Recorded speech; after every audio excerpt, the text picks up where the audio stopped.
Well, not for the first time. Lord Blunkett is correct, but for the wrong reasons.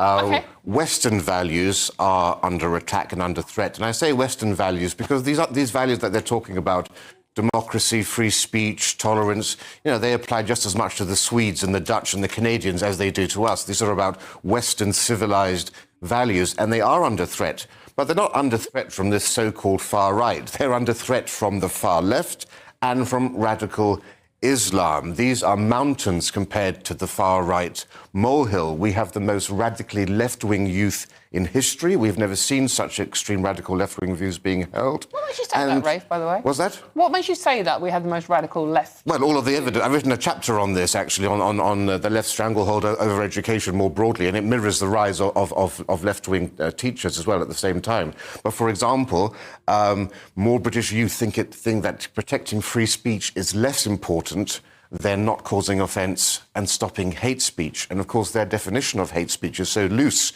that it would encompass the everyday conversations of most viewers of this channel.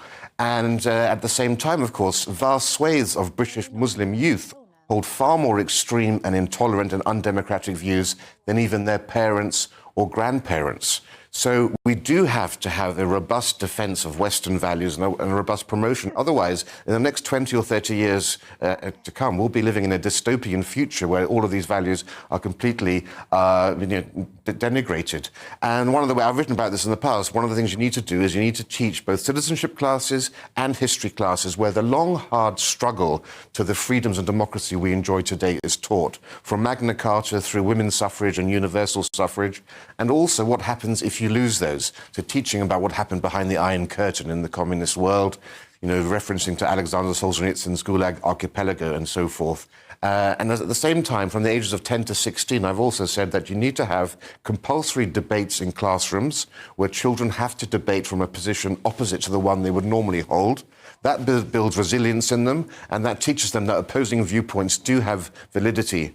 But none of this can happen if you don't actually tackle the teaching profession too, and the teacher training processes, because in the last 30 years, we've seen teaching profession go from being fairly balanced when I was at school to now over 90% of teachers vote for left-wing and centre-left parties. And a lot of that is because of the teacher training institutions, or woke madrasas, as I call them now. That's essentially, these are indoctrination camps, because teachers used to be trained in independent teacher training colleges, which worked very well. But ever since university departments of education took them over, these are the most left-wing elements of any university, we've seen the shocking rise in far left groupthink, fueled also by places like the National Education of Union, which promotes decolonizing the curriculum, and actually just recently put out a whole document about fighting fascism for its teachers.